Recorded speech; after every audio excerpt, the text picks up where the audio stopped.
Torre. Making it real easy on me. Nivardo. Della Torre, Delatorre.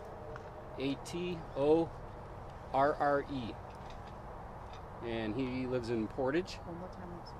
Sure. Nivardo, Nivardo, Delatorre.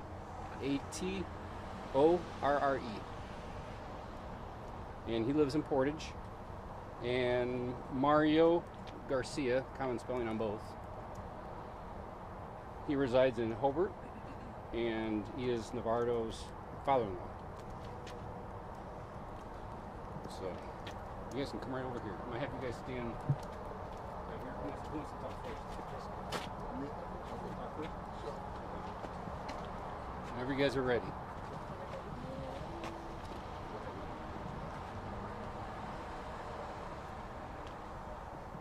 Okay. You guys ready? Yeah.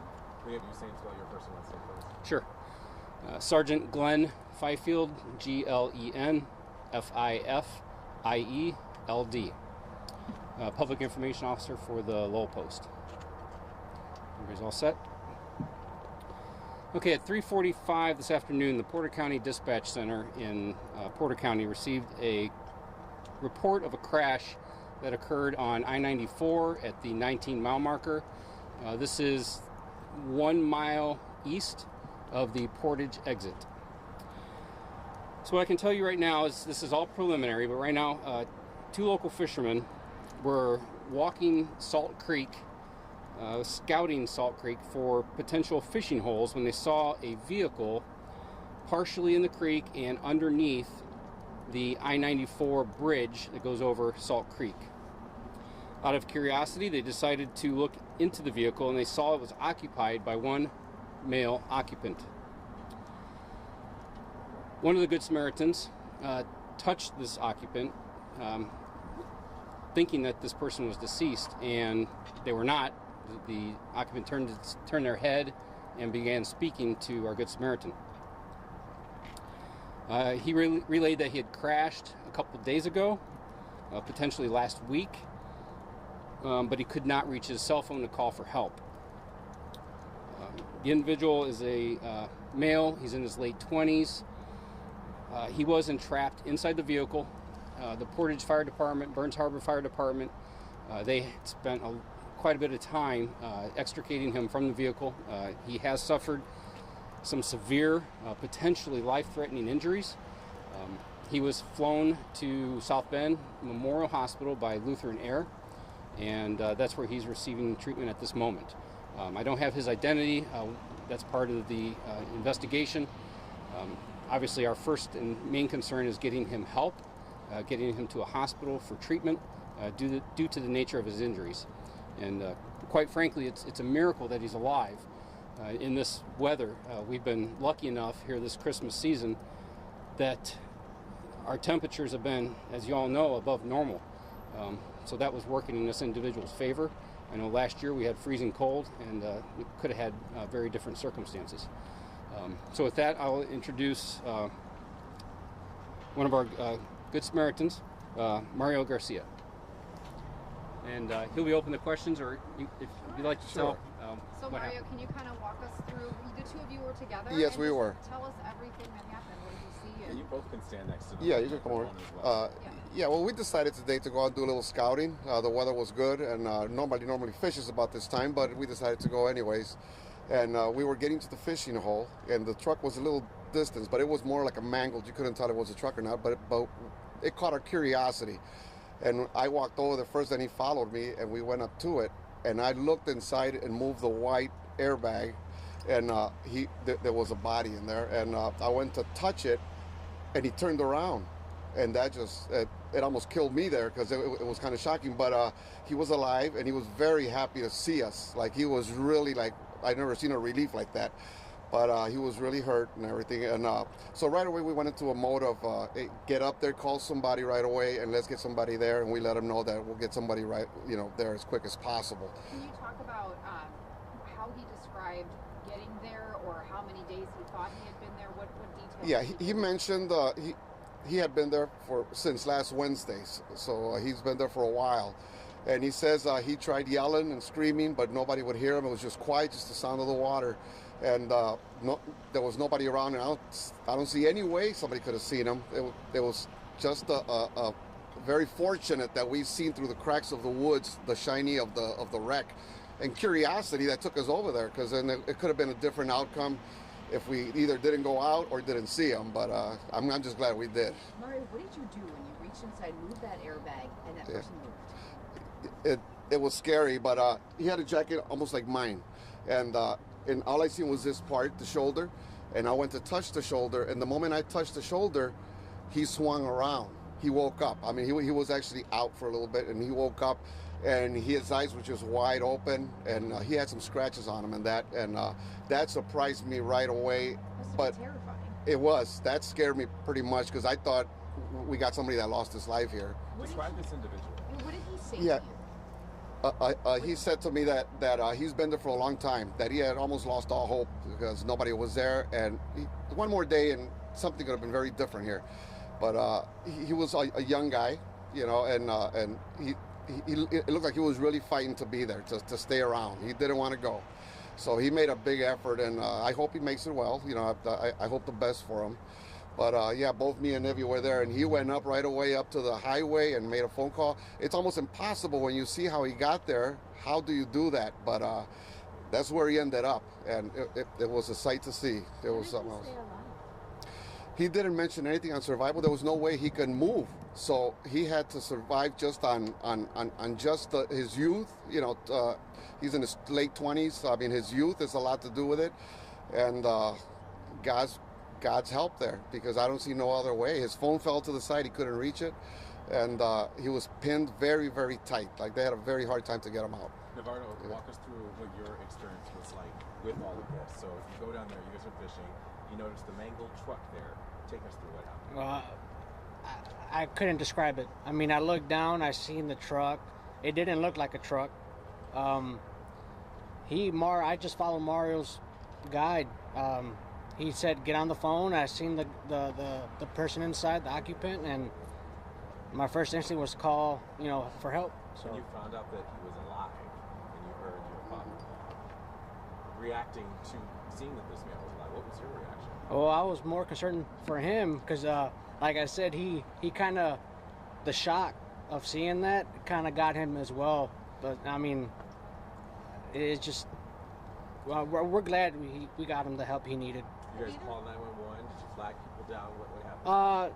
We didn't flag nobody down. We just called, 911 and just sat by his side till we got the help. How thankful are both of you that you were able to be there and potentially save this man's? It was, I mean, like I said, it wasn't planned. We were just out there scouting, and we came up again, to this situation, and that was pretty much it. How Called for help. often do you guys go fishing? Yeah, I was just gonna say the same thing. How often do you guys go Well, me and him are very close, so we're always together, just finding new spots to go fishing and pass time. We know them all pretty much, so we go far and near, and near. But it's something you got to live with, because now you got to figure the fact that now if you didn't go, he wasn't going to make it. You got to live with that. So I'm just glad we went, so we don't have to worry about that. It's something you don't know about. It just happens. Do you know that area well? We've known about it. It was just, for me, it was the first time going there. So, like, it was just, we were put there for a reason. When you got up to the truck, what was his body position like? It sounded, like he was really pinned behind the wheel. To put it this way, he was just like a driving position. He was sitting up. He was obviously pinned, and that he was. And in the time that it took for rescuers to get there, That was pretty quick. They were very quick and very professional. you guys must have stayed by his side this entire time. Oh yes. Yeah. Yes. So what did you say to him? What did he say to you? He just he asked us for our names, and he once they got him out, or before they got him out, he was He grateful. thanked He us. thanked us for getting helping him out. Yeah, he thanked us over and over. He was very happy. I mean, I don't know what to call it. I'll be honest with you. Is it a miracle? I don't know. But I'm just glad that we were able to find him in time, because he was at the last bit of it. Yeah, one more day and he probably wasn't going to make it. And you could tell that. Oh yeah, and then with he probably had to go through rain and drizzle and everything. Whatever partial of the bridge helped him out a little bit, but with the weather, like the gentleman mentioned, the weather helped him out quite a bit. Yeah. Can you explain, because I think people are going to be wondering, since this has been since Wednesday, were there any reports of a missing person and where you think he's from? That's a great question. Right now, I'm not aware of any missing persons reports. We've done some checks obviously on his license plate and things of that nature, and it did not come back as such. I think this really, and also where he's from the South Bend area. But again, I don't want to go into too much detail because his family has not been notified to my knowledge. That could have changed since this all began. But it really reinforces the fact of when you're traveling, that people know where you're going, let people know, and let them know your route of travel, and be prepared with emergency essentials in your vehicle. This, like he said, he doesn't know how to describe this. This is a miracle that this gentleman is alive today, and that these two gentlemen just happen to be on that creek today, because like they said, it's cold tonight, and I don't believe that he would have made it through the night tonight. That's my personal opinion, but it's just incredible that these two gentlemen were where they were today. We heard Walk us he through the maybe had rescue efforts and let us know. Was the crash happened at the 911 call happened at a certain time? Talk us through the process of getting this man out, shutting down traffic, all that. So that was very challenging for the fire department. The entire interstate was shut down westbound because of all the fire trucks and emergency equipment, and they had a very difficult time getting down into the creek area with their equipment to basically to cut him out and remove him from the vehicle. It was very challenging for them. They were there for quite a long time. In fact, I was in South Bend when this all started, and I drove from South Bend and made it to the scene, and they had just got him out of the vehicle. So this is a very trying extrication, and the Portage Fire Department, Burns Harbor Fire Department, and if I'm leaving somebody out, I apologize, but they did a phenomenal job, and I'm very proud of them, and I'm sure their agencies and their community should be proud of them as well. Are there any indications of how this crash could have happened? Like what time? Probably at night, because nobody was around. I'm assuming? Yeah. I wish I had an answer for that. We would like to know that. Again, we didn't do a whole lot of interviewing. Our troopers on scene did not do a whole lot of interviewing of him because of his nature of his injuries. Obviously, our first priority is getting him help, get him to a hospital where he can be treated. We've got plenty of time to interview him and try finding out what happened. But right now, we don't know. Hopefully we will, but that'll be part of our And the investigation. water's not very deep, so How deep would you say that is? It's a couple feet deep right That's there. a couple feet deep, but it's rushing. So Yeah. it's rushing water there. It's just, he was pretty close to landing in that. That could have been a different scenario, but the way the car probably bounced or because to get under there, it had to make a couple flips.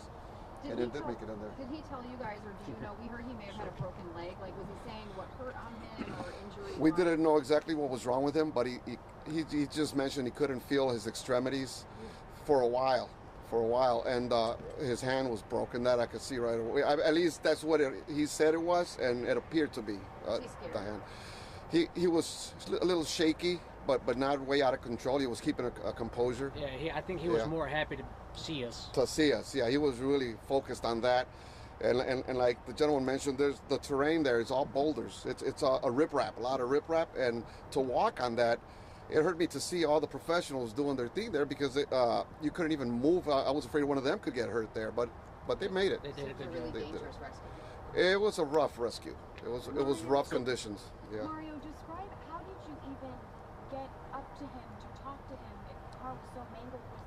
Was it through the window? Just kind of describe that. Yeah, the way it landed, the final landing of the vehicle was up. And I mean, you could barely tell what even was until he told me it was a truck. Then I was able to tell there was a little bed in the back, but